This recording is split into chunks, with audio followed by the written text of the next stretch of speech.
What is going on, everybody? It's Wednesday and we're live. Welcome to the channel. The first Wednesday stream, the first stream period of July. Actually, what is it? The second day?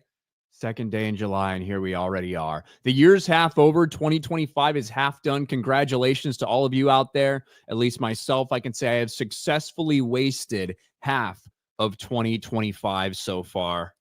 Only 6 months left to go. Only 6 months left to go, ladies and gentlemen. But thank you for joining me tonight.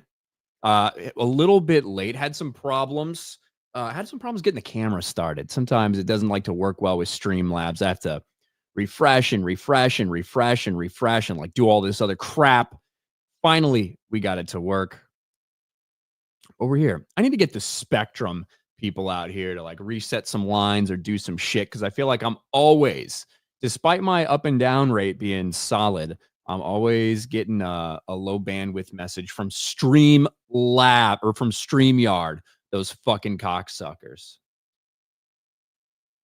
I need a new 9-volt. I don't need shit. I don't have one of those fancy ass cameras.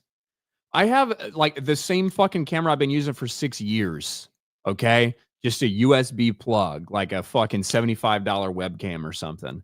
I don't do all that fancy shit like you see these people doing, right? The Jeremys of the world, the Garys of the world, the people with their fancy ass cameras and the battery, they overheat. I don't have that. I can't figure that shit out. And I don't need that, to be honest with you. My camera's little fucking tiny in basically all of my videos. Basically all of my videos.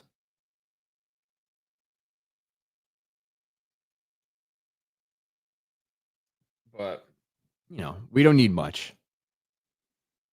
We don't need much over here, okay? Let's say hi to the people in the chat. Let me switch it over to live chat instead of that stupid top chat that it's always on. Who wants to look at top chat? You think I want YouTube to determine what are the top chats, the ones that I should look at? No. Hell no. Not so disheveled today, says the crafty tyke. I feel like I look pretty much the same as I always do. I don't know. I don't know. But thanks.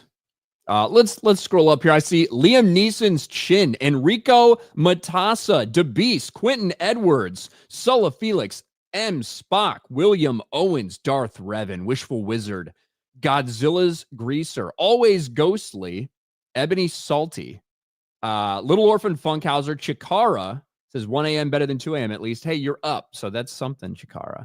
Guts the Black Swordsman, Trevor Rich, A Viewpoint, Sane Adam, Angst Kitten, Heistman, Vince Barter. I think I said Guts the Black Swordsman already. SWA. Got a lot of people in the chat. Got a lot of people up in here on a Wednesday. And I will, since I know I'll get asked at some point. I will be on Mario Kart this evening. So after this stream, I'll probably send you guys there probably a little bit before it actually starts and, you know, get my stuff set up and probably join just a little bit into the stream after they've started because, you know, I have to do some stuff right after I get done with the stream. I got to edit a vid real quick. Things like that, you know, but I will be on Mario Kart at least for a little while. I will be there. You can bank it. Take it to the bank. SWA with 5 gifted memberships.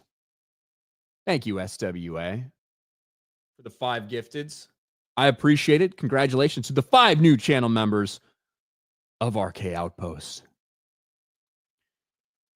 Cody Braun, VA. If this film bombs, I may get a pity ticket. But honestly, I'm glad to see James Gunn's downfall since I'm already not supporting it. Well, I think it's a little too early to say whether it's a bomb or not. We haven't even seen it, so or we don't know, right?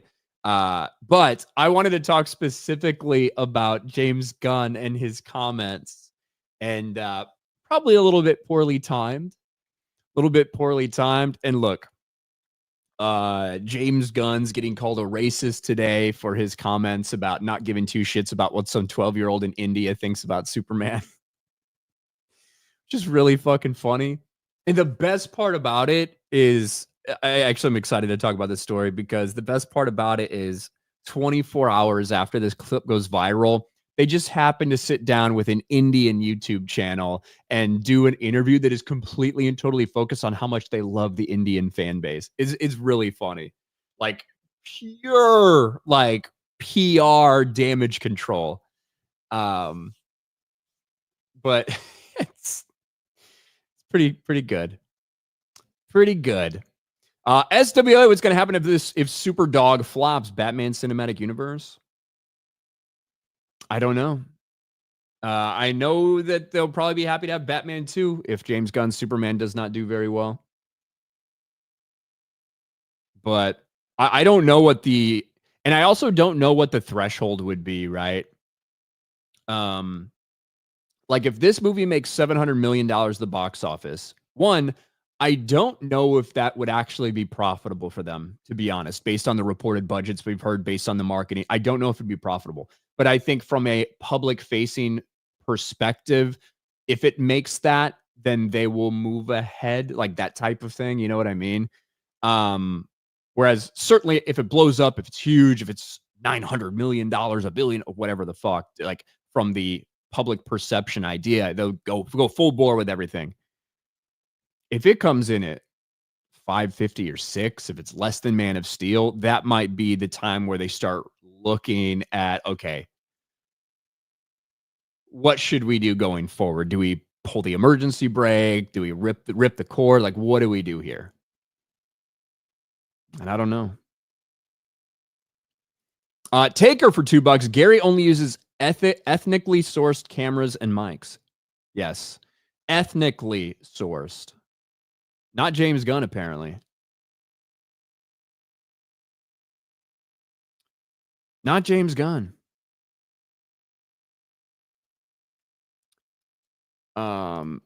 Greedy Graffiti for 5. Props to Ryan for having an intro with a reasonable countdown time, not like the extended mega remix on Daily. Thanks, Greedy Graffiti. One of the reasons that we decided to do that, to be honest, was because specifically on that channel, I really don't have any problems with mine. Specifically on that channel, one of the things we noticed was sometimes it was not going live on YouTube until the countdown had already done and we're like in the middle of talking. I don't know if you guys remember that. They used to happen kind of all the time. So we decided to add a little bit extra intro time in there. It's a little bit over a minute for that countdown. And plus, sometimes the notifications don't go out, all of that. So I figured that made it a little easier. You don't like the super cool music for the countdown? The super cool music? Loudon Laugh Night for 5 Canadian. $5 to celebrate Neil Druckmann tanking the franchise in 2 separate mediums, then fleeing the boat like a rat.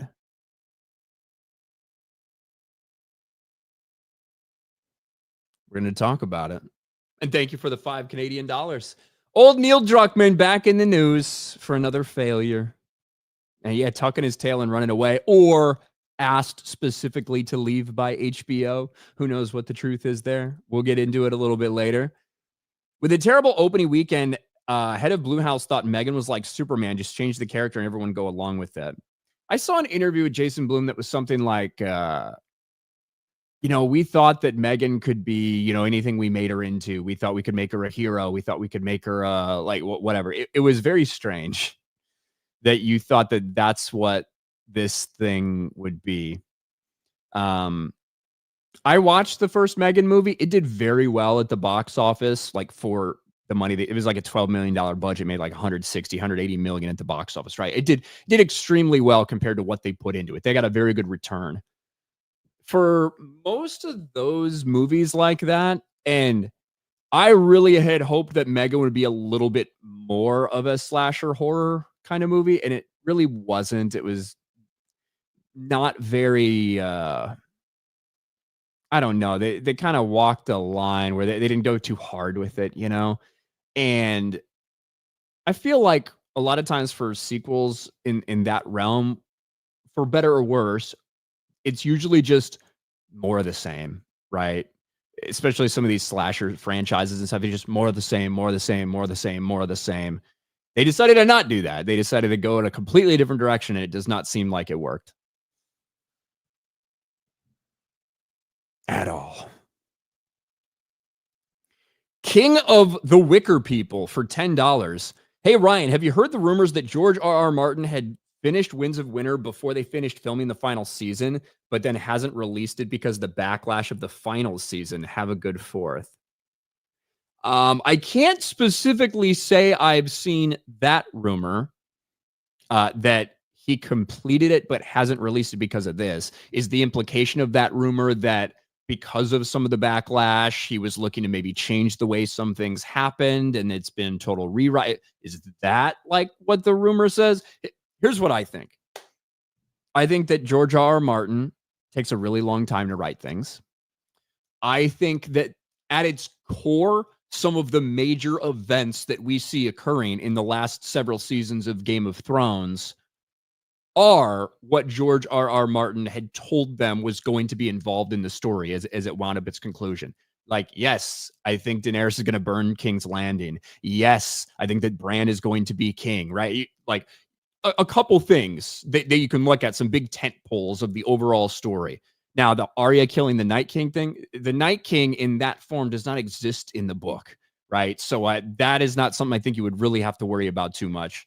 But I think that because of the reaction to the final couple seasons, because of how visceral the hatred was for some of these choices and the way that they played out on screen, I think that changed a lot of things for George. I think because, yeah, Bran's going to be king. Yeah, Daenerys going to burn King's Landing. And I personally believe that a lot of those things could make a ton of sense, a ton more sense than we saw them make in what they gave us in the show. I think it would be done extremely well. And I think that when you look at why some of these things can happen, if you insert some of the puzzle pieces that were never in the show that are in the book, a lot of these things can make sense and play right in line with where this story has been going the entire time. But I think that he is worried about the backlash for it. I think it did make him very hesitant and very uncertain. And I think that George knows that there's so much more pressure on him now to do it because people are like, oh, don't worry, George will do it right. George R. R. Martin will do it right. Those guys had no idea what they're doing. George is going to give us something that's going to be perfect. It's going to make so much sense and blah, blah, blah. So I think there's like extraordinary pressure on him. Plus, I think that he feels, and I don't know if this is true or not, but I think he feels, because he is scared about some of those, the backlash to some of those decisions, I think he probably feels that if he dies tomorrow and never releases Winds of Winter or Dream of Spring, that his legacy would be better than if he puts out Winds of Winter and people don't like the decisions and people don't like those choices and people don't like how the story ends. You know, that is truly how I feel about it. That he feels like if he dies, if he never puts the books out, if he doesn't put bad books out, his legacy is more intact than if he does put bad books out. And I don't know, man. There's people that have been patient with George R. R. Martin for a very long time when it comes to getting this book. And once it crept over a decade is when I think a lot of people started getting antsy. And now with him clapping back at fans and throwing shade at fans and getting furious and all this stuff, writing more on his blog than he's writing for Winds of Winter, it's just getting incredibly frustrating for people because he has had a long time to finish this shit. And I know it's not easy, especially with the way he writes, especially with how many viewpoint characters he now has, especially with all these characters finally having to come together and figuring out a way to make that work and get them all these chess pieces that you've put on the board that you finally have to figure out exactly what you're going to do with them. And the way he writes, the gardening style, as opposed to like an architect planning so much stuff out. But at the end of the day, if he doesn't put this out, regardless of what he feels about his legacy, I think it's going to be in tatters because it's pathetic. This guy's got a million projects going on. He's working on all these different TV shows he put out. He's become richer than he could have possibly imagined. Meanwhile, you have people who have been waiting 30 years at this point, have been invested in the story for 30 years, some of them. And I'm not one of those people. I didn't read Game of Thrones, in the 90s when it came out. I didn't. I didn't know anything about Game of Thrones or A Song of Ice and Fire until the series came out. And those first couple seasons dropped, I was like, this is really good. And that's what got me into the books themselves. So I'm not like those people who've been waiting 3 decades. But it's getting to the point where it's just nonsensical. And that's why all the rumors are out there. That's why all this talk will continue, because it's so hard for people to believe that this fat, lazy fuck hasn't finished his shit yet.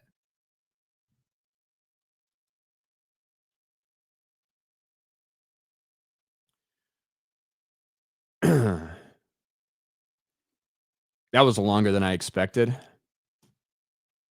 That's what she said. John Gets Gaming. If Lois doesn't show, are those? I don't even know what fruits those are. But if she doesn't show her tits, they're not really trying. That has been my favorite part of the Superman marketing. Has been Rachel Brosnahan. Alex McCarthy saw Ballerina, liked it. Meta PC code RK Outpost. Thank you, Alex. Thanks for the reminder. Meta PC, use code RK Outpost. Check it out. Hi, Kira for 5. They had to put a villain so evil that it would make retard look good by comparison. They used literal Satan and it still didn't work. Ironheart is a villain origin story for Riri Williams. That's what Ironheart is. I'm glad they kept true to her character. A narcissistic, fucking greedy criminal who's complicit in, deaths of a lot of people and stuff like this, and then makes a literal deal with Satan. Makes an actual deal with Satan. I fucking love the way that show ended. I love the way that show ended. Not like love, like, oh my gosh, it's just so incredible. I loved that they actually did it.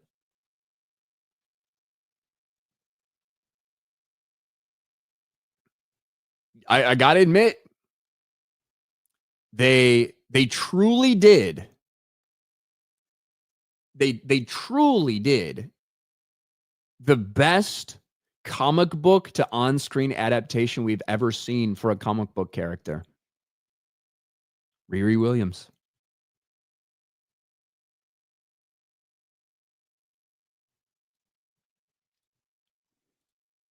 So you're saying it was more like meh, Jen? Meh, Jen?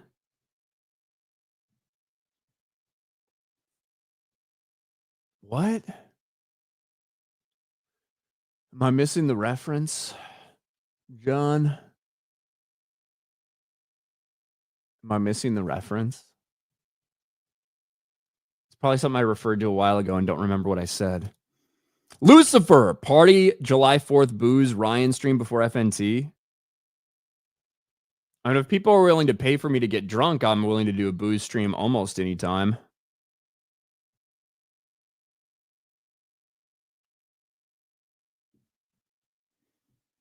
But before FNT on a Friday, I don't know. What am I going to do it in my fucking kitchen or something? King of the Wicker People says, let's see. King of the Wicker People just discovered the rumor myself, but inside source that publishers claim they got a manuscript, though didn't like it. George might have only taken those criticisms to heart after season 8 reception. I'm gonna be real.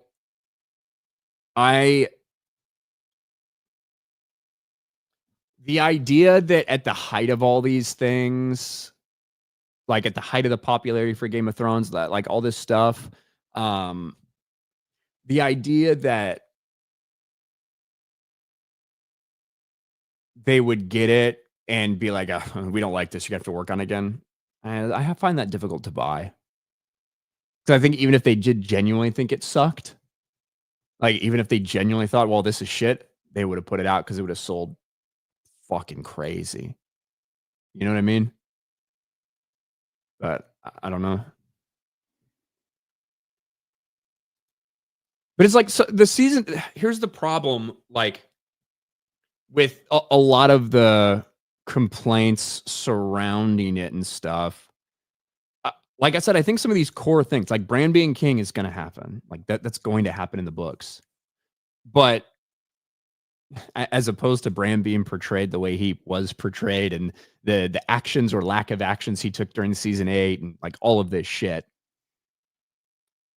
um, the idea of Bran, a cripple who cannot have any kids, right? Being the king at the end of this entire thing and meaning that the next there's going to be no heirs, going to be nothing because so much of this story, not just when it comes to king or queen of Westeros, but every single castle, every single lord, everything revolves around it being passed down to an heir. If you're trueborn, it makes a difference. If you're a bastard, it's like so much of the story is focused on that. You know what I mean? Um, like who gets to take over for when Walder Frey dies? What's the line of succession there? All of this shit. So to me, it would be a very much in line with the story and really what I mean by undercutting the traditional way of things in Westeros, which is kind of part of like what George is doing. Like what the message he's trying to send with this stuff is that this just begets violence, begets violence. Things are really shitty for the people that don't happen to be born into these privileged positions. The common people really suffer. Is this really the most logical way to fucking decide who gets to rule over these people? All of that shit. Bran being king at the end to me makes total sense if you think about where the story is started and where it's going. Daenerys burning down King's Landing. I 100% believe that that can be done and make sense. And I think the way it makes sense is not what we saw in the show, which is for no fucking rhyme or reason, she just goes dragon ragey. And oh, we saw the warning sign. She burned Varys. She burned blah, blah. Okay. That's different than burning the entire fucking city down. What I probably think that it's going to have something to do involving Fagon, who is absent in the show, right? But if you're telling me that Daenerys goes through all this shit, she sacrifices a bunch of people, maybe she helps out in the north, she does all these things, right? And by the time she gets to King's Landing, they've got Targaryen banners flying. They're celebrating the return of Aegon, right? The son of Rhaegar. He's back. And after all the shit that Daenerys went through, if she thinks this fake motherfucker is getting all the love from the people that she feels like she sacrificed so much for, that she's done so much to get here, I can totally see that triggering her to say, you know what? Fuck all these people and doing that. And I think that that would make a lot more sense than what we saw in the show.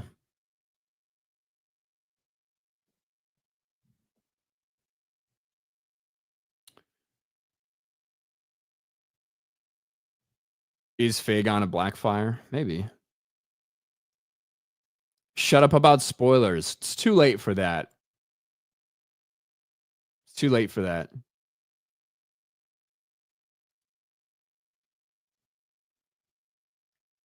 All right. Let me actually fucking talk about something. Should we talk about Ironheart first?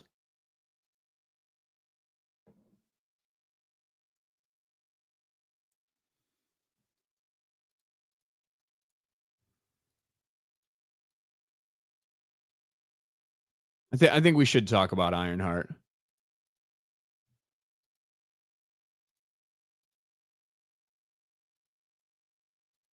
I think so anyway.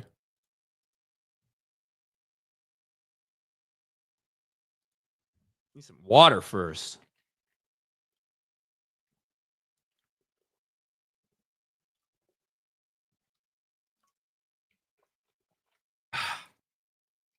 Dying. Dying of thirst.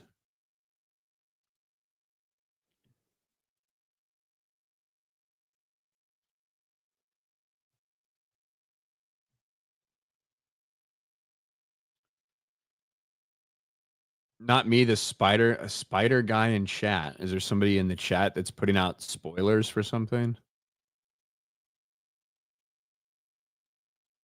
I'm scrolling back up to look. Spoilers? I'm going to spoil this.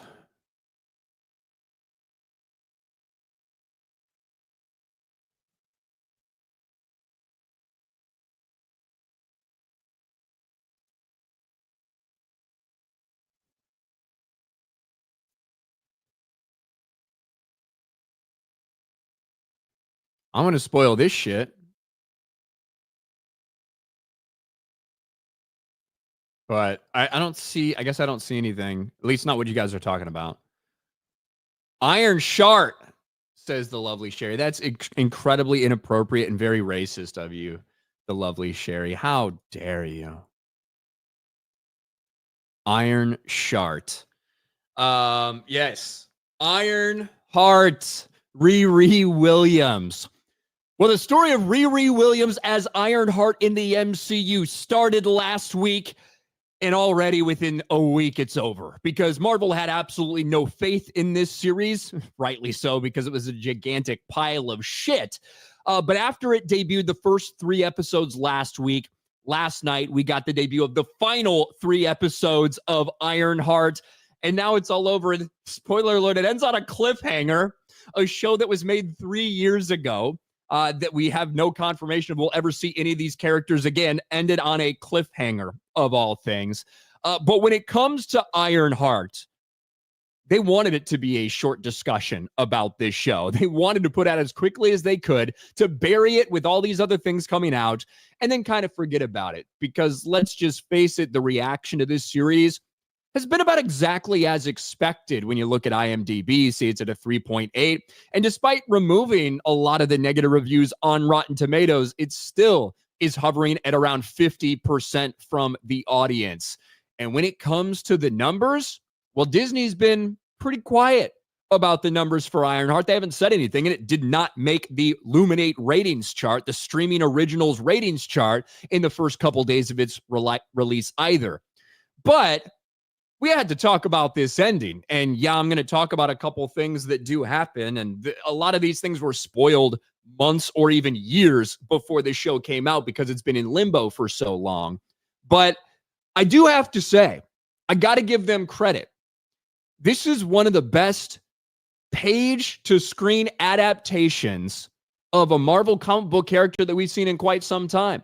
Because in the comic books, Riri Williams is kind of like a greedy, narcissistic criminal who is very unpopular. Nobody reads the books. Nobody cares. It got canceled multiple times. And in this, they decided to make her a greedy, narcissistic criminal who, by the way, happens to make a deal with essentially the devil so she could be iconic. It is the perfect depiction of Riri Williams because she is not a hero. This is a villain origin story, ladies and gentlemen, and that's what we saw play out. I thought the pacing of this series was all over the place. It felt so rushed at times, and the introduction, especially in like episode 4 of the Magic arc, seemed so incredibly forced. The big fight at the end, they spent all this time building Riri Williams' Ironheart suit, and there's like a nothing burger of a fight basically in an upper apartment of that closed up pizza shop that they're in. To me, the show's embarrassing on multiple levels. Subjectively, I just couldn't stand any of the characters involved. Couldn't stand them. And you had to love the little fight scene that they had. You know, the 2 people they have on this criminal gang that are specifically known for their fighting prowess? Well, too bad they had to go up against Riri Williams. She was able to, avoid them. She was able to outmaneuver them. She was able to outfight them and eventually outsmart them. Why are you there then? I'm not sure. The drag queen was one of the most annoying characters we've seen in any Marvel project. And overall, like I said, Riri Williams is not a likable or sympathetic character. They go out of your way to try to make her the victim of everything. They go out of their way to try to make you feel like she's being looked over. But the funny part is when Mephisto, essentially the devil, when Mephisto lays all these things about what a little fake victim she's being, not fake victim, about what a victim she is and how people don't see her and all this stuff. It plays right into her narcissistic ego, which is why people really don't like this character. I think they did the right thing with the character in this story. If they were to have her be like, nah, I've changed. I want to help people, which would be contrary to her entire attitude and entire arc throughout the whole series, that it would have been such an easy way for them to try to be like, look, there's her arc. But no, this is not a hero's story. This is not somebody that wants to help anyone that's not themselves or maybe their family from time to time. This is somebody who is a narcissist. This is someone who is greedy. This is someone who only cares about getting recognized. That's who Riri Williams is. That's why she's not likable. And she sells her soul to Mephisto as a cliffhanger in this series that probably is never going to get another entry. And what a waste, by the way. I actually think Sacha Baron Cohen, I think, is pretty solid Mephisto. But what a waste to introduce Mephisto, a top-tier Marvel bad guy. Not in, I don't know, Multiverse of Madness. Not in, I don't know, WandaVision, something to do with the Scarlet Witch. But no, in Ironheart. And you let Riri Williams have control of magic. You have her have a magic-infused suit that she doesn't even test, just goes out and suddenly knows how to work it. Like all this stuff for a nothing burger of a payoff with the fight at the end. And Mephisto makes his first appearance in the Ironheart series, of all places. I guess we'll see. Maybe Disney will eventually put out one of these, hey guys, it got this many million views. And if you compare it to everything else that came out, it's actually not that good. You know, they did that 5 or 6 days after with Daredevil Born Again. They did that 8 days after with Agatha All Along. Well, it's been that amount of time for Ironheart. Been that amount of time for Ironheart. They haven't said anything yet. Strange.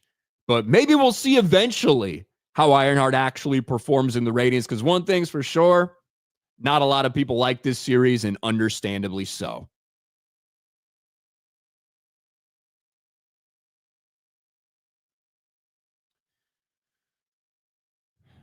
Welcome to the Rebellion podcast says, how embarrassing. How embarrassing. Oh, yeah, Jay's a Mephisto fan.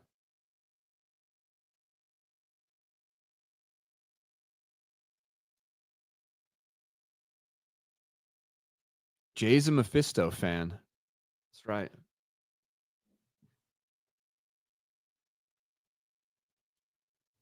But Ironheart, as quickly as it came, it's now gone.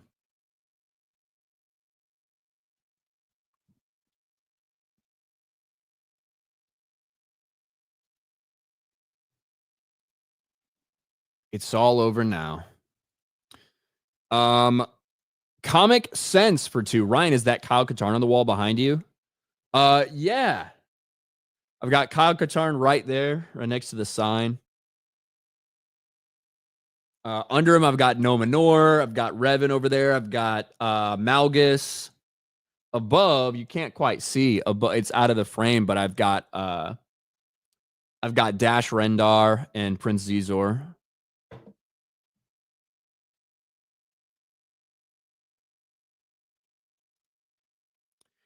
John gets gaming for 2. She tries cooking for John and leaves the stove on.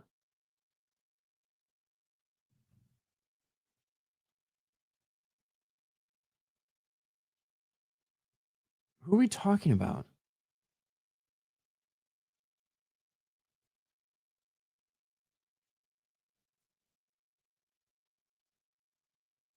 Try cooking for you?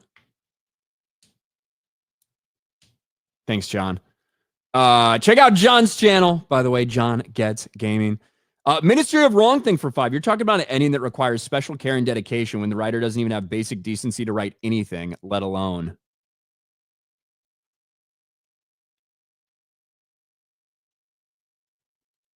Oh, you're talking about Daenerys? She tries cooking for Jon and leaves the stove on. That's why she burns down King's Landing. Maybe that's the case. Danny doesn't need to cook shit.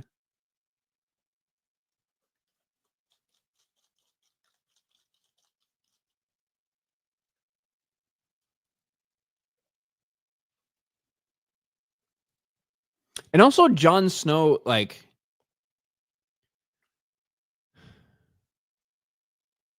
we don't have time. We don't have time for any of this. We don't have time to get into some of the poor depictions and ridiculous things that happen in those last. I just recently watched. I just recently watched. Well, John says, yeah. Well, yeah, but Jon Snow is not spelled with an H. It's John. I think it's Jon. John.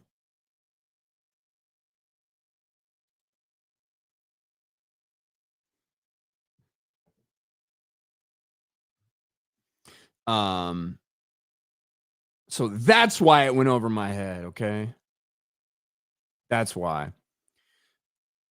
We don't have time to talk about all the fucking weird things that they did and the Dorn plot and the missing parts of the Dorn plot and the missing parts of the Greyjoy plot and no Stoneheart and all that shit, man.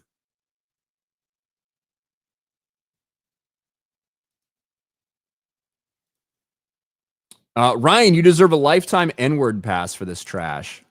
I've got one. I've got one downstairs. I carry it in my wallet. I don't know if it'll really get me out of the jam, but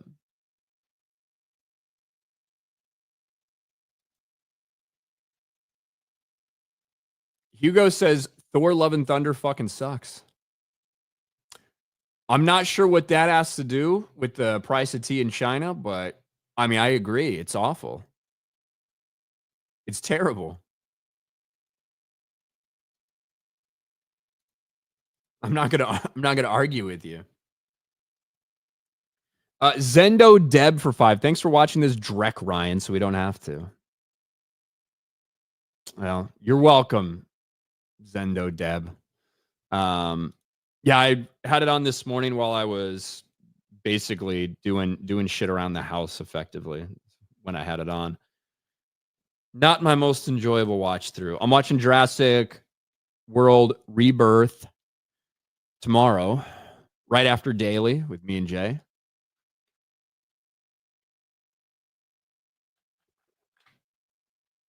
I didn't know they had some screenings today, or I probably would have. I don't know. My Wednesday mornings are actually nice. My Wednesday mornings are actually very nice because I don't have daily. But my Wednesday afternoons to nights are pretty crowded. Typically.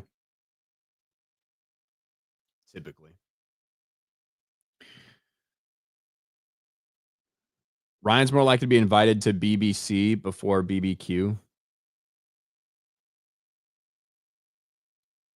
I think that I got plenty of neighbors who would invite me to their barbecue. No comment on, their BBCs, I suppose. Ministry of Wrong Thing sells Soul to the Devil to replace Iron Man as an iconic figure. So Riri is a Bob Iger self-insert. Great.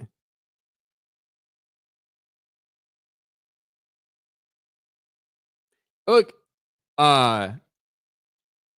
it takes some stones to stay that true to the fucking character that so many people don't like.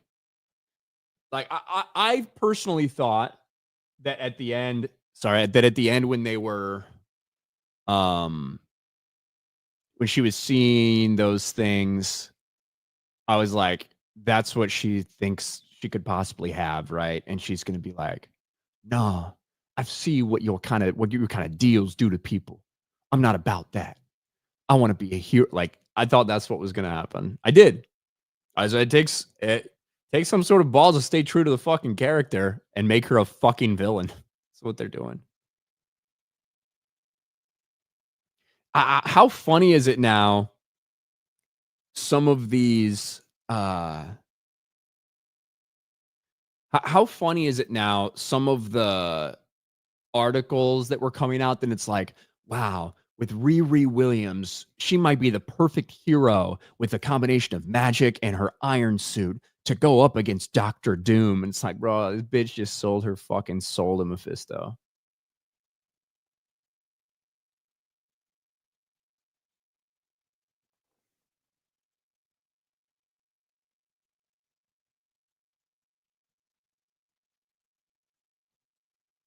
Did the show frame it that way?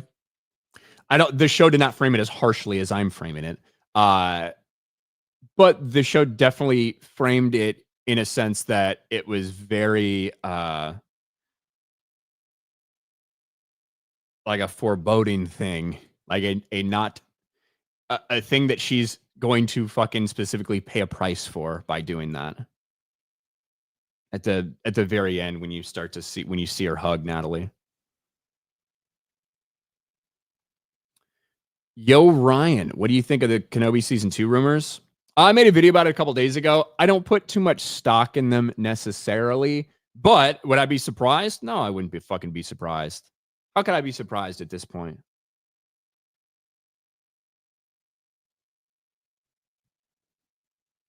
How could I be surprised?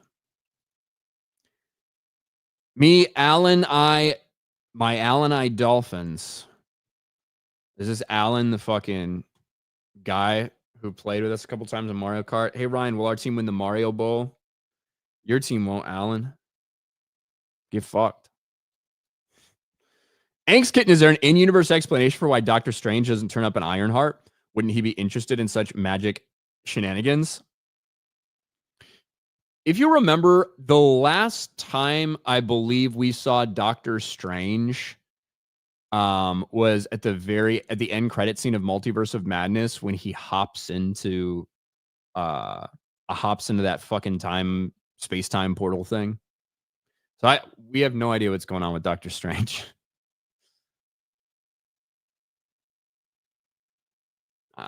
No fucking idea. I'm not wrong, right? That's the last time we saw Doctor Strange in universe. Multiverse of Madness took place after the events of Spider-Man No Way Home. However, wait. Let me think.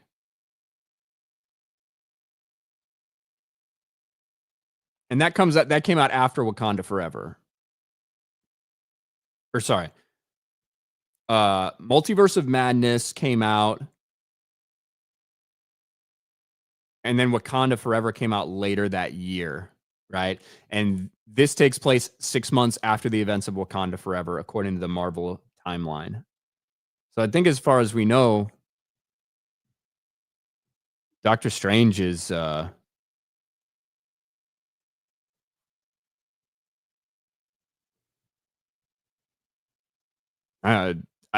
we don't know what's going on with him. He's chilling with Clea and with his third eye bullshit. Yeah, like that's the last we saw of it, I believe. That was such a weird fucking ending, dude. What the fuck? If it's bad, you can say more like Afterbirth. Oh yeah, Jurassic World Afterbirth that's an easy nickname for this movie. We're going to talk about that actually a little bit, some of the box office projections and stuff for it. Berg Flicka, off topic, but a while back, you did a paper explicitization about, you mean a paper explicitization about the Titan sub, and mentioned possibly a nerd podcast featuring random nautical facts. IRL, you're busy. Yet any plans on that? Happy USA Rocks Week. Well, thank you for the $50 donation, Berg Flicka. I appreciate that. And I don't think I have enough time on my schedule to do like a random podcast with, and I don't really know that much, even though I was in the fucking Navy. I genuinely don't. I know my shit. I know nuclear power shit. Like, that's the stuff I know about. But I just don't know if I have the time to do that. Somebody else said, "Oh, you should do it."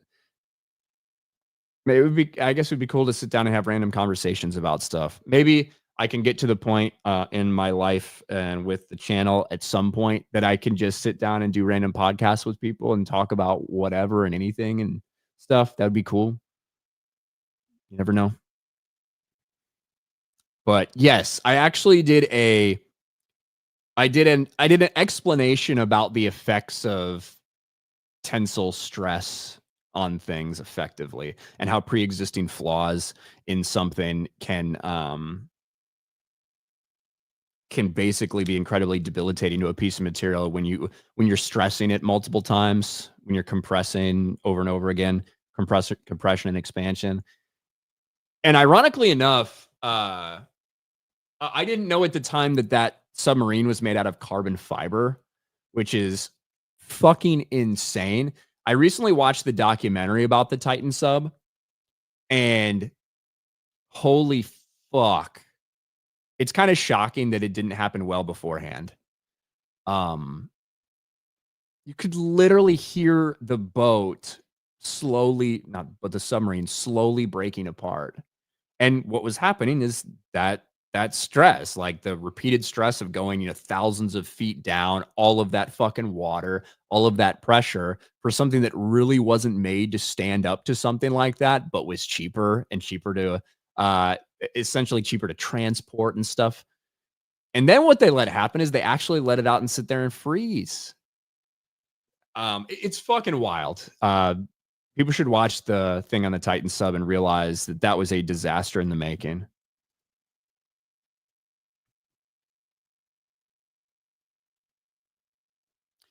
Yeah, I assume you meant explanation, but I decided to read explicit nasation. Well, I wasn't gonna roast you too hard with a. I wasn't gonna roast you too hard with with a $50 super chat. Now, if you'd said that in a 5, I might have roasted you a little bit.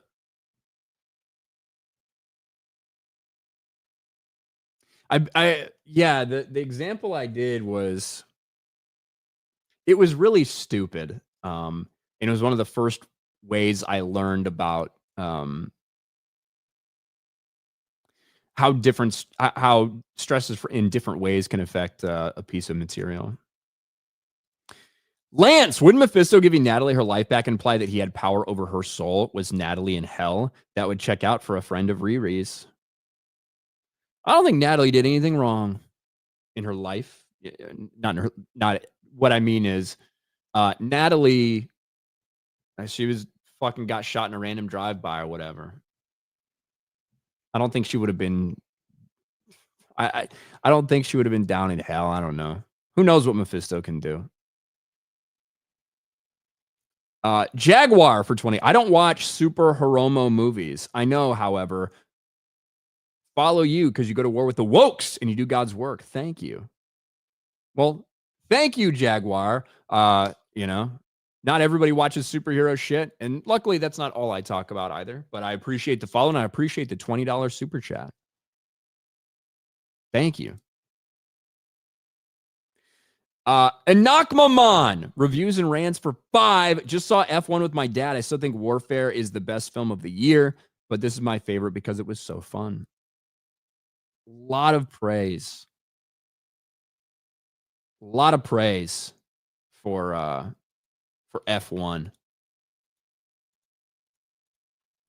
Movie costs a lot of fucking money. I said it. I've actually been saying it all along. It looks like it's going to be a blast, but it might going to potentially lose a shit ton of money because of when it's coming out. Because it's so crowded. Because it's expensive. The reports are anywhere from 2 to 300 million. Let's say it's 300 million. I do think they got about $40 million of that offset because they actually sold real life promotions for like the sponsors of the cars and and stuff in the movie. I think they made about 40 million back of that. But then you add on marketing, you add on all this other stuff. It's a lot. But I'm glad people are loving it.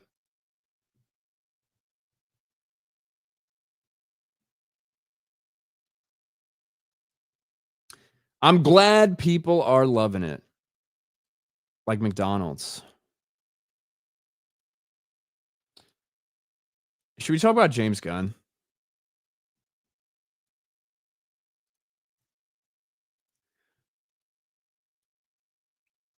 I think we should.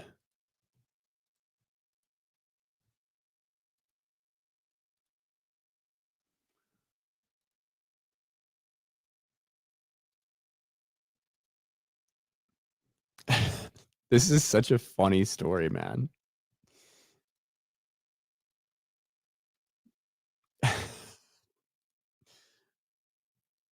Let me make sure I have this.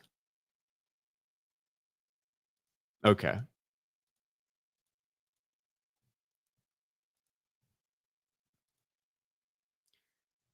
I will talk about Neil Druckmann, David. I'll talk about him before the stream ends. I put him in the thumbnail, so of course I'm going to talk about him.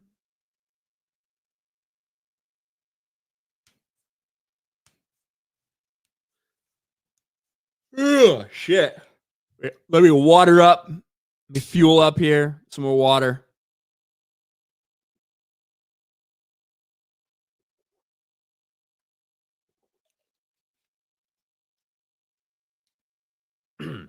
All right. James Gunn, DC reboot, DCU, Superman, David Corn Sweat, all of this stuff. Let's get into it. We're less than a week away from the first public screenings of Superman. James Gunn's Superman, the first big movie with the rebooted DC universe with James Gunn at the helm. And certainly because it's Superman, because it's DC's, fresh start, because it's James Gunn, there is a ton of attention on this film. And in the middle of their massive marketing campaign with some questionable initial box office projections, the last thing they want is major controversy. Nevertheless, they've had it. They've had a couple of those moments. Some of the marketing's been highly criticized in the media and on social media and all of these things. But now James Gunn decided a week before this movie comes out that he was going to say something that may have not been exactly the best thing to say in the middle of a $200 million marketing campaign. Netizens call for Superman boycott. James Gunn's racist India comments under fire ahead of DC revival. Now, James Gunn was being talked to about, how tough it is to deal with online backlash. And, Superman's dealing with online backlash in this movie. Is that because that's something you deal with? And of course it is. James Gunn wrote his dog into this. He wrote his wars on social media into this movie. But it was his response that had some people a little bit upset. Let's listen to this. You're active online.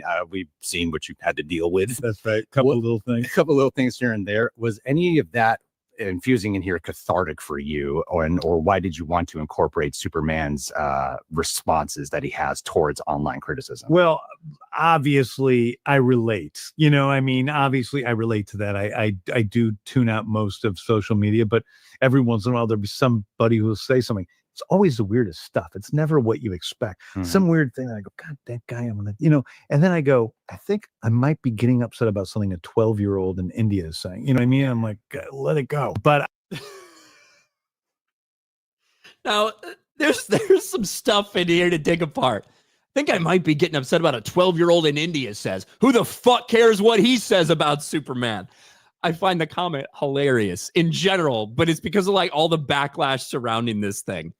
Look, that could mean a wide variety of things. Do I care what somebody halfway around the world is arguing with me about this one random thing? Oh, bot farms in India, maybe. There's some people that are suggesting there's a Snyder angle to it because he's got a rabid fan base in India. However, because of this comment, James Gunn is now getting called racist by there's a pretty big social media backlash over this. Now, it's ironic because he was answering a question about letting the stuff on social media get to him. And when it comes to James Gunn, look, he's like, sometimes he fucking constantly, especially in the early stage of the development of this movie in this DC role, he was constantly replying back to people and insulting people and doing all this stuff. This dude who's making tens of millions of dollars as the head of DC Studios is constantly arguing with, sometimes probably, 12-year-olds in India about this thing. But this is the internet. And if you say something like that, you're going to get called racist. And that's what we've seen. I want to listen to this fucking comment again, James, because the way he says it, it's like, why should I give a fuck about what some 12-year-old in India thinks about Superman's underwear? Weird thing that I go, God, that guy, I'm gonna, and then I go, I think I might be getting upset about something a 12-year-old in India is saying. You know what I mean? I'm like, let it go. But you can see that's a little racist. Excuse me, racist much? SPLC. Oh my gosh. James Gunn is a racist piece of shit. Take him down. Now, I think that this is a really stupid thing to fucking say a week before, especially as you're trying to market this movie everywhere on the road, as you have decided, James Gunn, to take out the idea of the American way from this hero about truth, justice, and the human way instead of the American way. You're the one that was intent on trying to globalize this thing instead of focusing on America. So I think it's a really stupid thing for him to say. Nevertheless, do I think that James Gunn is racist for this offhand fucking comment? I don't think so. I think that's wild. We know that word has lost pretty much all meaning because of ridiculous stuff. However, that has not stopped a lot of different people from saying it. As an Indian, I take full offense to this incredibly racist and tone-deaf comment from James Gunn. How surprising. James Gunn hates Indians, just like real DC fans. He's racist now.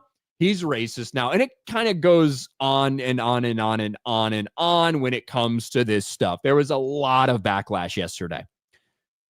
So much backlash that shockingly today, about 24 hours after this fiasco went viral, James Gunn happened to make an appearance on an Indian YouTube channel where he talked about how much he loves the Indian people and how important Indian filmmaking is and how he loves all the fans in India. Isn't that strange? Let's listen to the first little supercut of this here. Rachel Brosnahan, hello. How much he means to the people of India, because he really is somebody who looks out for everyone. Bollywood films. I mean, I feel like we drew inspiration from the color and the movement. You know, Bollywood films and Eastern cinema in general is the most important thing to me. So that's really where I take my inspiration for Superman. It's from Bollywood movies. You can't make this shit up, bro. A day after he goes viral and gets called, again, it's not fucking racist, whatever. Those people, I think those people are melting the fuck down. But like a day after going viral for saying, why should I give two fucks about what a 12-year-old Indian kid says about Superman? Then all of a sudden he's glazing the country of India, glazing India. It's wild. Here's a little bit longer clip. The damage control is crazy. It kind of is. Yeah, well, I mean, first of all, I am incredibly grateful for the Indian fans. And I talk to you guys all the time online. And there's so many of you, obviously. There's so many 12-year-old Indian kids that I'm fucking fighting with on Twitter. There's so many of you. And so many fans of Superman who love Superman, and he means so much to them. And that isn't lost on me when I'm making this movie about how much he means to the people of India. Because he really is somebody who looks out for everyone. He cares. Yeah. Well, so it like, to me, it would be one hell of a fucking coincidence that the day after this story goes absolutely viral, James Gunn is literally getting on his knees and slobbing the knob of the country of India on an Indian-based YouTube channel. Be a hell of a coincidence. Look, I think it's a dumb thing for him to say in the middle of his marketing tour, right? But the idea of people labeling him racist for this kind of offhand remark, which could mean like pretty much anything, just being, oh, who am I really talking to here? Who's on the other side of this? Whatever. I think it's bullshit. But at the same time, I can think the idea of him being racist for this comment is bullshit. And at the same time, think that it's a really fucking unforced error. Like, it's a stupid thing for him to say in the middle of all of this, a week before the release of your movie. But here it is. This is James Gunn's Superman, which is why he has to be front and center with everything, including the marketing, including the interviews. Every single thing James Gunn is front and center in. And he stepped in it.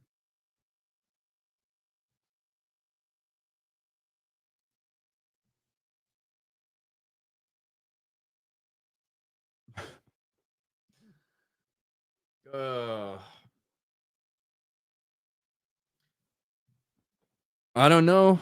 A lot of Indian fans out there, I guess. There's a lot of people in India, but I do not know, like, what does a typical DC movie make in India, right?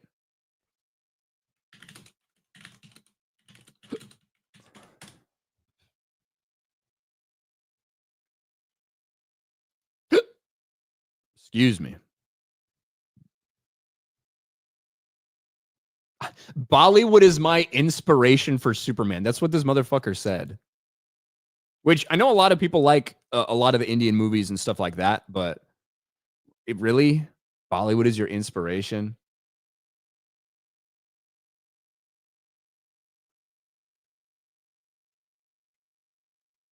Where's the fucking rest of the world on here?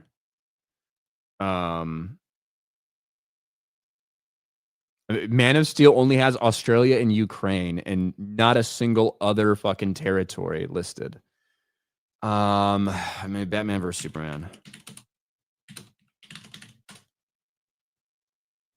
Batman v Superman. I just want to see what the India stuff is.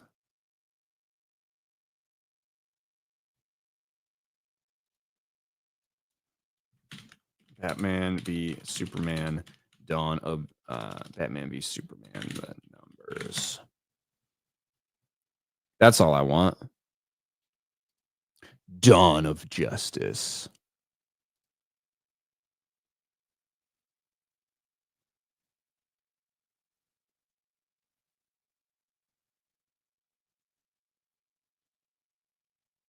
I don't even have a fucking India number for that movie. I don't know. How many Indians are there? How many Indians are massive DC fans? Apparently a lot of them. Maybe none. I don't know. Somebody said VR raid. VR raid. VR like Valiant Renegade. VR? Who's VR?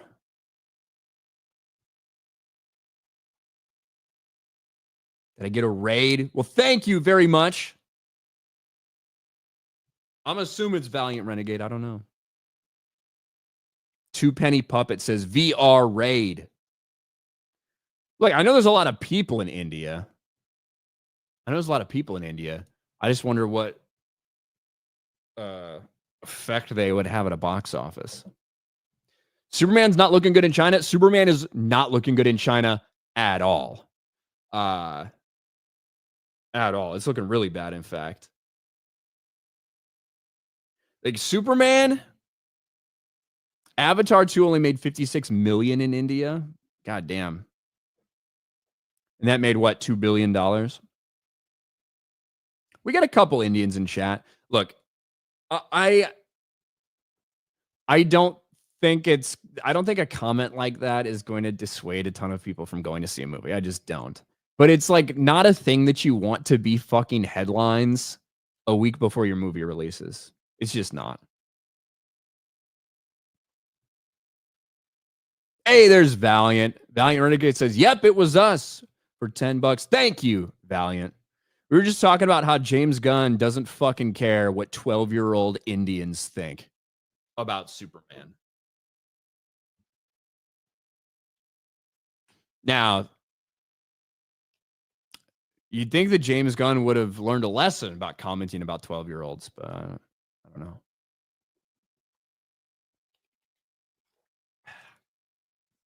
I don't think the comment is racist, though. Come on.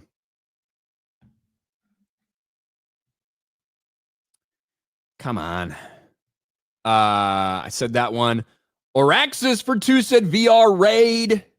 Thank you, Oraxis. Oh, that was while I was still talking about Superman. Oh, that's why I didn't even fucking see anything. That's probably why. I was in the middle of ranting and laughing at James Gunn. Usually when I'm in the middle of those, I'm not looking at chat. Which is how I sometimes realize I forgot to share the sound. Ruben Christopher Haynes for $1.99. James Gunn's Super Bomb.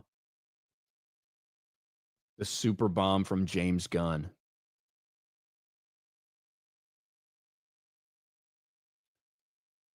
Well, big shout out to the VR raid. Thank you, guys. I'm sorry I didn't notice it when it happened. I was so in the zone. Didn't even notice. Well, thank you, Valiant Renegade and the squad over there. Over on the Rumble side, we've had Deeds Minnesota with 2 gifted memberships, 2 gifted subscriptions. over there. And then Pugs4 with a gifted subscription as well. Thank you very much, Pugs. Shout out. Thank you, thank you, thank you. Appreciate the Rumble support as always, guys, over there. And then we just got 5 gifted memberships. Ships, not shits. They're not memberships, they're memberships. From Jaguar with 5. Thank you, Jaguar. I appreciate it. I appreciate it. He's expressing that for all he knows, kid half. That's kind of the way I view it. It's like I'm arguing with a 12-year-old all the way across the world. Now, I do think one of the problems with that messaging is that they've been talking about how they're like, that should be part of their target audience. 12-year-olds everywhere, right? And he's saying this a bunch of times. He's talking about how all these inspirations. So maybe you shouldn't argue with fans online about your shit, James. Maybe that's what you shouldn't do.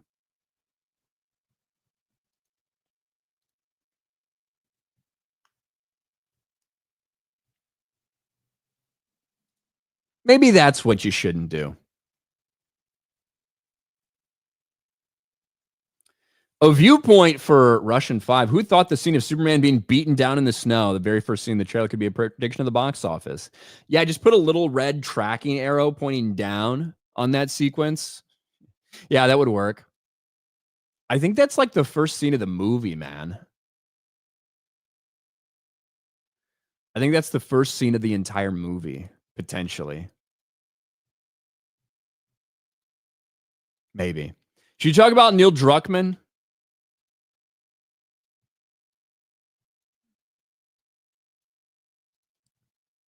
Should you talk about all Neil Cuckman? Just a reminder. Neil Druckmann, he deserves a lot of credit. A lot of credit for really helping me make my channel.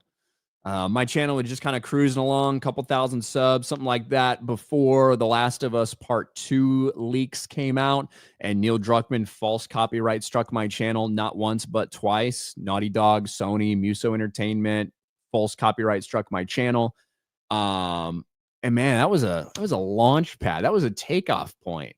And that's all thanks to Neil Druckmann being a pussy ass bitch. So if Neil Druckmann hadn't been a pussy ass bitch, if Neil Druckmann hadn't made a terrible game like that, if Neil Druckmann hadn't done such, panic damage control to try to cover this stuff up, if those things hadn't happened, this channel might not be around anymore. Channel might not be around. So we have to give a big thank you.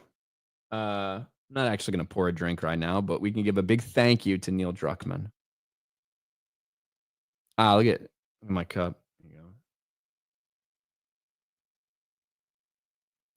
All I got up here is Jack Daniels. I don't think we're drinking today. Lesson: don't piss off Ryan. I wish I could turn every single stupid thing like that into a lot of views, but that's not usually the way it happens. Sometimes though, you never know.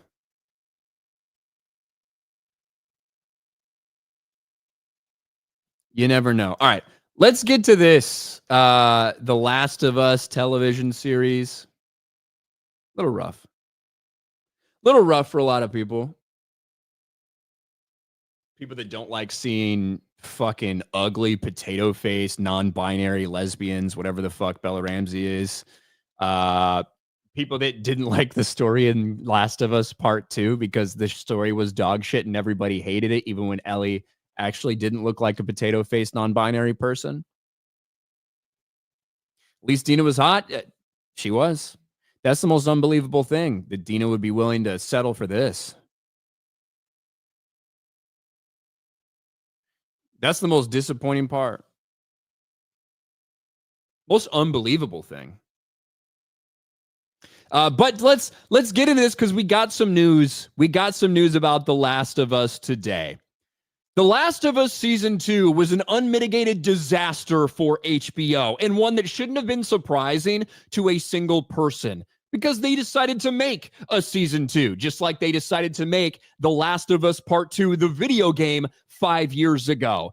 And when they made that video game, it was incredibly divisive. They lost a massive chunk of their audience, and it basically killed the Last of Us video game franchise because people hated the story. They hated the creative decision-making by Neil Druckmann. They despised it. So when you decide to adapt that for a season 2 of a show, you shouldn't be shocked when it goes exactly the same way. Nevertheless, that's what happened. The Last of Us ratings crumble following Pedro Pascal exit and controversial storyline. And as you can see, they lost over half of their audience for this season. And the fans did not like it. Look at that 37% on Rotten Tomatoes. And now today, we get the surprise news that ahead of season 3, which will adapt the second part of the second game, looks like Neil Druckmann's not going to be a part of it. Neil Druckmann of Naughty Dog fame. Neil Druckmann, the man responsible for destroying The Last of Us Part 2. Neil Druckmann, a man who decided to go out there and false copyright strike channels because he didn't like that people were shitting on his fucking game. That Neil Druckmann, the same Neil Druckmann that made these creative decisions, who is helping with the HBO series as well. That's no longer happening. Last of Us shocker. Neil Druckmann exits HBO series ahead of season 3. Now, this is being framed because this is what he announced, that, you know, he's deciding to take a step back. He's got Interstellar, The Heretic Prophet to focus on, another game that is going to be a lot of pressure on him. So he's got that to focus on, and, you know, he's going to step back from production of season 3. Maybe that's what happened. It seems a lot more likely there was a lot of fucking backlash over the failure of this season, because that's what it was. It did great in ratings for HBO in that first season. Did fantastic in ratings for them. Season 2 fell off a cliff. It fell off a fucking cliff. And when something like that happens, heads do have to roll. Something has to change. Maybe they decide Neil Druckmann is the guy to get out of there. Ironically, both Neil Druckmann and the co-writer for The Last of Us also left. You can see right here, to our Naughty Dog community, we wanted to let you know that studio head Neil Druckmann delivered the following message to our team this morning. I've made the difficult decision to step away from my creative involvement in The Last of Us on HBO. With work completed on season 2 and before any meaningful work starts on season 3, now's the right time for me to transition my complete focus to Naughty Dog and its future projects, including writing and directing our exciting next game, Intergalactic: The Heretic Prophet, along with my responsibilities as studio head and head of creative. Co-creating the show has been a career highlight. It's been an honor to work alongside Craig Mazin to executive produce, direct, and write the last 2 seasons. I'm deeply thankful for the thoughtful approach and dedication the talented cast and crew took to adapting The Last of Us Part 1 and the continued adaptation of The Last of Us Part 2. Now, I feel like it's more of a forcing out, but I also don't think this helps. Do you know why this doesn't fucking really matter for the show? Because the show's still based off a dog shit game. You're the ones that made the decision to adapt this second game. And even some of those things that they changed from the game and made them worse somehow. Craig Mazin, look, Craig Mazin is one of the people who is happiest about that Ellie, I'm going to be a dad line. Like, the idea that, well, now that Neil Druckmann's gone, now they can just adapt this dog shit story in peace. Well, it's still a dog shit story, and it's Neil Druckmann's fault.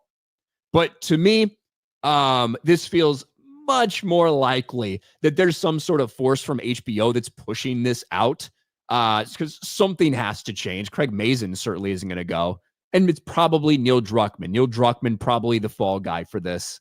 And he's saying, I'm just so busy with Intergalactic: The Heretic Prophet. I'm so busy with another bald lesbian. We got to focus on that game now. So I don't have time to have any creative input in this thing that I wrote.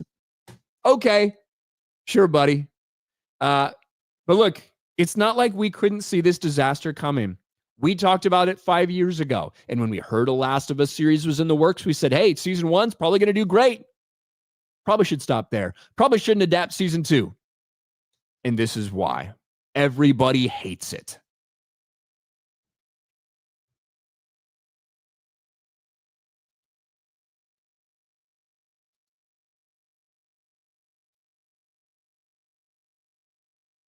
Everybody hates it.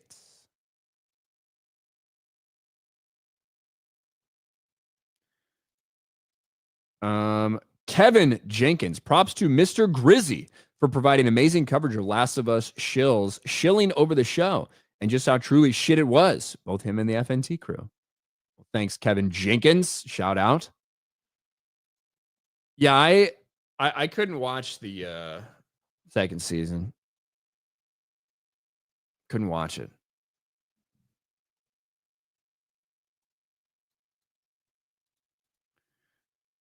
East Coast Toasty Boy for one. On Rumble. You know how I know that's bullshit? Talking about the James Gunn thing. Bollywood is literally the bootleg Hollywood. They always sucked. Their quality is still the level of 2003 internet videos. Dude, I just think it's so fucking funny that James Gunn goes on there and just sucks India's dick, right after that comment. I mean,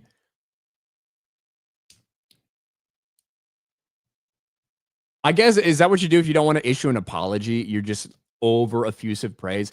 I based my Superman is inspired by Bollywood films. What the fuck are you doing? What are you talking about?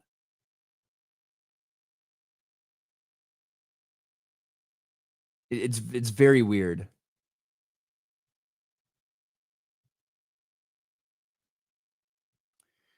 King of the Wicker People. Fuck Naughty Dog. He's co-opted Naughty Dog and made it all about him. Or fuck Neil Druckmann. Same initials as Naughty Dog. They only have made Last of Us material since he came on board. One trick pony. Yeah, and he wasn't the brain behind the first game. But he's all in on the second game. That was all him. And Haley Gross, who also left the show, by the way. Someone should AI the new Superman Bollywood dancing. Jesus. Schick for 199 says, I'll just leave this here. Trump. Thank you. I'll take any super chat, but thank you. I did hold up my Trump cup. I did hold that up. But thanks for the $2, Schick.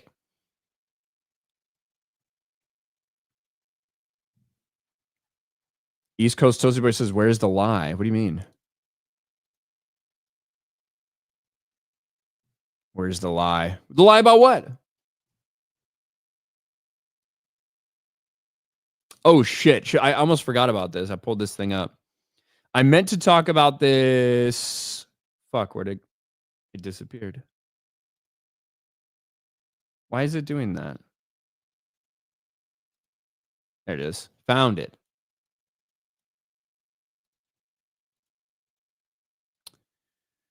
Found it. I was going to talk about this where when somebody mentioned earlier the Obi-Wan Kenobi rumor, right? The Obi-Wan Kenobi rumor that was out there. Well, we've got another one that came out today. It would be just as shit. Could you imagine if they do this?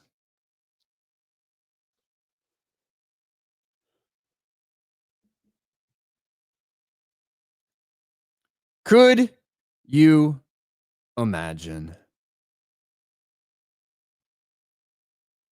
Let's talk about this this newest rumor that we have from Lucasfilm and from Disney. When Dial of Destiny came out after a few years of delays, it was a complete and total disaster for Disney and Lucasfilm. A massively expensive film, over $300 million budget, and failed to crack $400 million at the box office. It lost a significant amount of money for them. And worse than that, It's just yet another franchise that Disney, and specifically Lucasfilm with Kathleen Kennedy's involvement, has butchered. Whether it's Star Wars, whether it's Indiana Jones, or whether you're a fan of Willow, we all saw what they did with that show. And regardless of people's thoughts on Kingdom of the Crystal Skull, I think people, after Dial of Destiny came out, probably had a new worst Indiana Jones movie, because Dial of Destiny was an absolute embarrassment.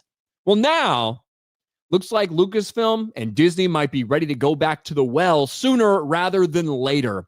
Indiana Jones reboot in the works, claims Disney rumor.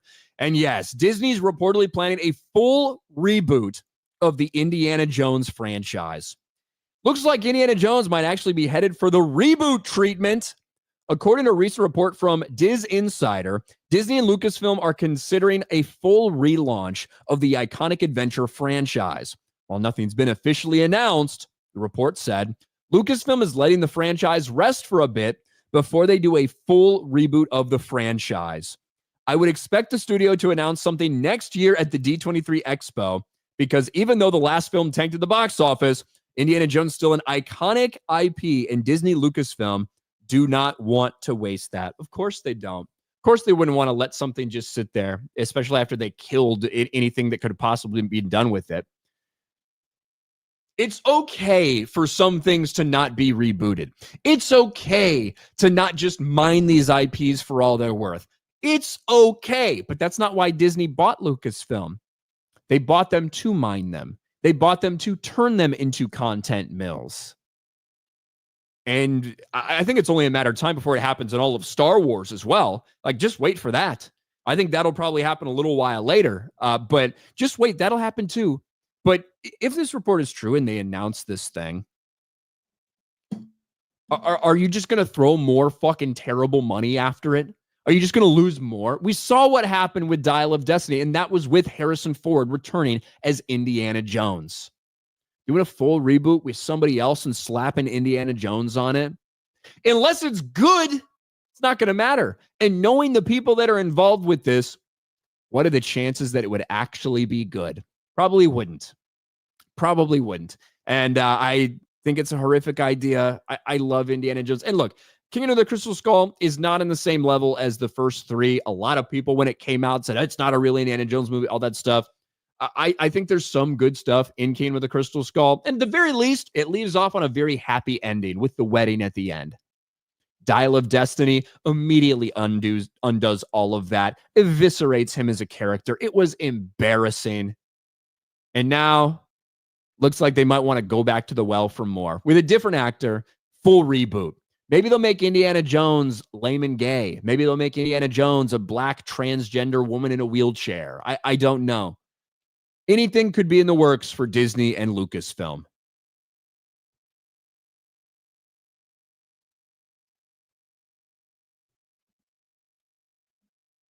You are right, King of the Wicker people. The first half of Kingdom of the Crystal Skull feels Indiana Jones. It really does. Once they all get together in the jungle, it starts to feel a little strange. And obviously the fucking monkey swinging thing was dumb. And once they get to the pyramid and it's the alien reveal, I didn't like that. I thought it felt weird and stupid, the flying saucer. But the first, maybe even 2/3 of the movie, to be honest, I thought really did feel maybe not as good of an Indiana Jones movie, but it felt like an indie movie. And we do get a nice ending for Indy. We get a nice ending.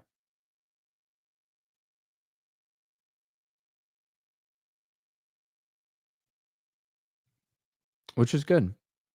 And don't give me shit about the fucking refrigerator. We've seen shit just as crazy as that in the Indiana Jones franchise.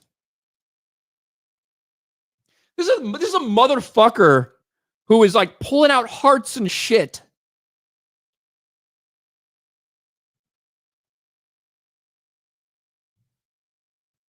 This is somebody reaching into somebody's fucking body and like pulling out hearts and setting them on fire while they were still like all this shit. So stop telling me, well, this doesn't seem believable that he could survive. We saw fucking Indy jump out a goddamn thing and use a jump out of a plane and use a fucking life raft to not die, or like several 1,000-foot drop. Calm down with the fridge.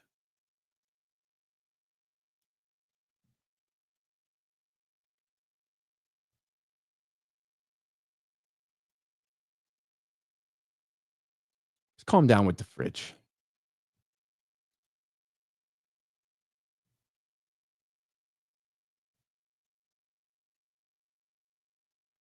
If you paint a box with lead paint, you could survive a nuclear blast. But I think that the problem for Indy would have been, I think the problem would have been the landing. I don't think he would have survived that.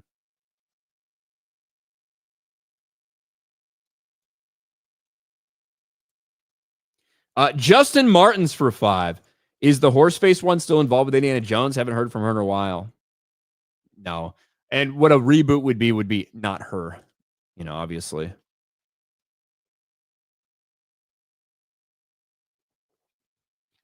That would be a continuation of the franchise,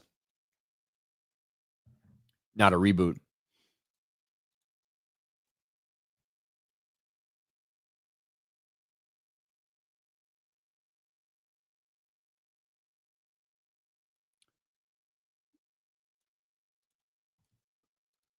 But yeah, let's not start arguing about the logics of a survivability in Indiana Jones when we've seen all the shit we've already seen.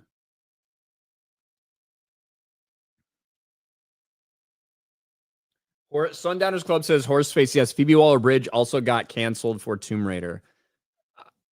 That's what we heard, right?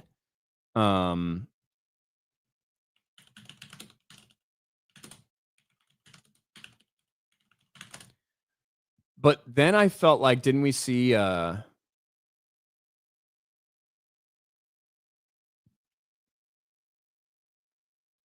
felt like then we saw a post from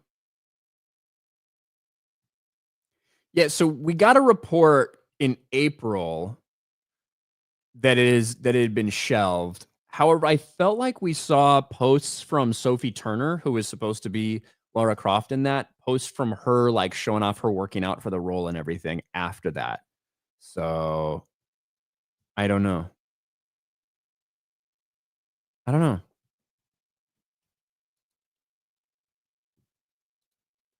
But she's not involved with Indiana Jones.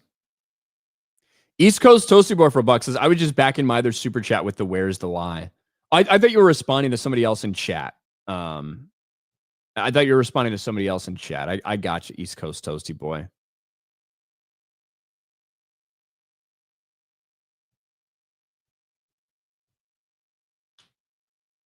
But yeah, I always felt like Keen with the Crystal Skull got a little got overhated. Not to say that it's like, oh, it's really good. It's fine. But when it's the 4th movie, when you have like 3 excellent to almost perfect movies, well, at least one almost perfect movie, you know, which would be Raiders, and then 2 others that are loved by different people sometimes, right? There's some people that Temple of Doom is their favorite, and there's some people that Last Crusade is their favorite, just because the father-son stuff and everything like that. But an incredible trilogy, no doubt about that. To follow it up with one that's just fine. But I think it got overhated, though.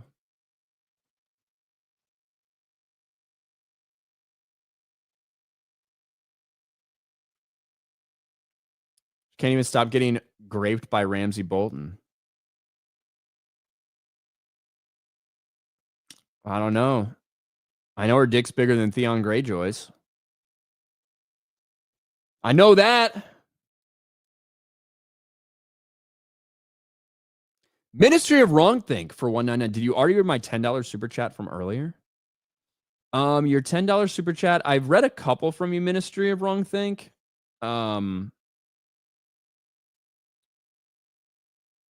Oh, you know, I don't know if I read this one actually. I might have accidentally skipped it. My bad if I did. I'm gonna keep it a buck. If you think Wee Wee was Kangs Williams, aka DE Iron Man, was an accurate depiction of black people, you're a damn racist. Unironically, the writing is a green text 4chan meme. We're not the ones that decided to make Riri a fucking greedy criminal. That was them. That was them. I also don't know if I read this one. I might have skipped this one too from Ryan Charlton. Member for 2 months. Hopefully the second half of Ironheart puts my kids to sleep just as quickly as the first half did. By the way, 2 months already. Time sure does fly. Thank you for 2 months as a member. And I'm sorry I missed this earlier. Sometimes I get distracted. I get distracted sometimes, you know.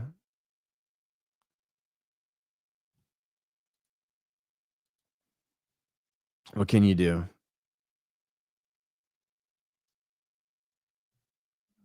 She made it rain. She did make it rain after they pulled off one of their robberies. She did.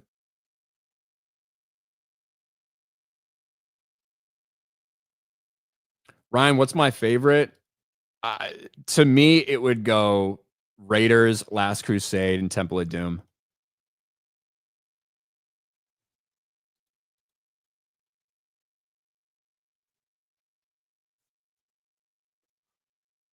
I fucking hate not hate but I just don't like Willie. I don't like Willie in Temple of Doom in terms of I just find her fucking annoying. Short Round is cool, but he gets, you know, tired of hearing him fucking talking like that the entire time. But I still really like the movie. But I definitely like Last Crusade and Raiders better. Raiders potentially is like a perfect movie. Like, is there anything wrong with Raiders? Is there anything that you should change about Raiders? Is there anything that you don't like about it? Like, to me, Raiders of the Lost Ark is almost a perfect movie. You know? Now, there are some deleted scenes, or some stuff that was filmed. I don't know if they called them deleted scenes back then, but some stuff that was filmed that implies straight up that that Indy was sleeping with his students, which is funny. Which is funny. That's not in the final cut, though.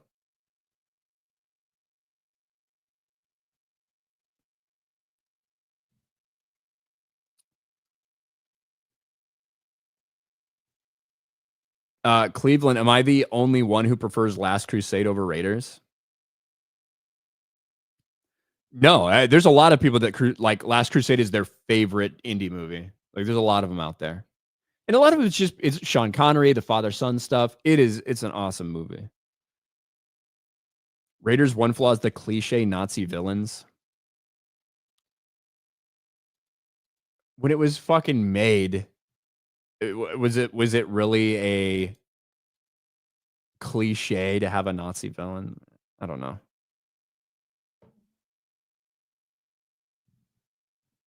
I don't know about that. Sean Connery passed away, by the way. Don't know if everybody knew that or not, but he did. Unfortunately.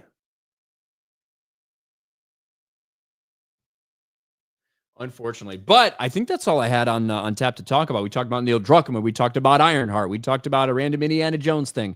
We talked about Superman and how James Gunn hates 12-year-old Indians. He really likes 12-year-old white boys, though. I don't know. Not Indian boys. I think we're all caught up. That's kind of how I have it ranked, Sam. That's kind of how I have it ranked, to be honest with you.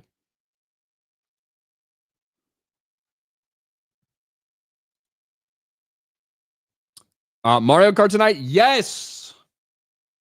I know some of you in the chat will be really happy, and I know a large percentage of you will not give two fucks. But yes, I will be on Mario Kart. David says, I know there were a ton of Microsoft Xbox layoffs. I also know Kotaku was sold. I just didn't have time today to get all that stuff together to talk about, really. So unfortunately, I was not prepared to talk about it.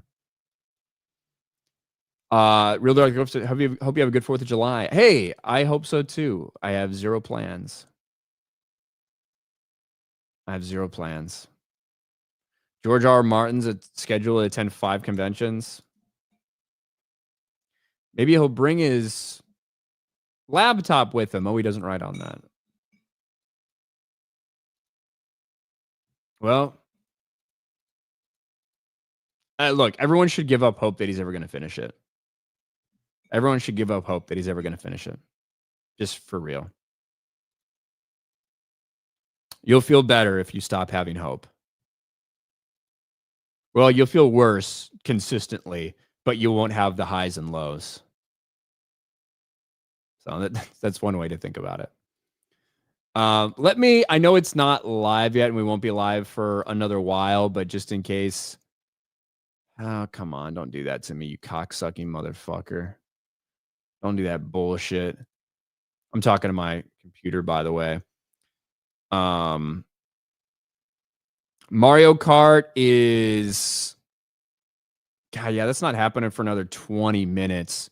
You know what? We are playing Mario Kart on Geeks and Gamers Play. I'm going to send y'all over. If you want to hear about Kotaku and about Xbox stuff, I can send you over to Vera Dark. She's talking about that right now. We'll raid Vera. But in 20 minutes, y'all motherfuckers hop over there to Geeks and Gamers Play. Or take however long. I might not get there in 20 minutes. We'll see. But come check me out. I'll be playing Mario Kart World over there and probably getting rather upset. Random commentator. Dude, Google Raiders notes with brainstorm session with Spielberg and Lucas. George wanted Marion to be like 12 when she hooked up with Indy. I don't think she's 12. I don't think she was 12. But she does say I was a child, right? She doesn't mean 12. She's a little younger. Different era, okay? Different era back then. But that's it, guys. Thanks for hanging out. This is going to be real chat quick and make sure I didn't miss anything. I think I'm all caught up on Rumble, caught up on YouTube, caught up on StreamYards. And that's going to be it. Bye, everybody. Have a good one.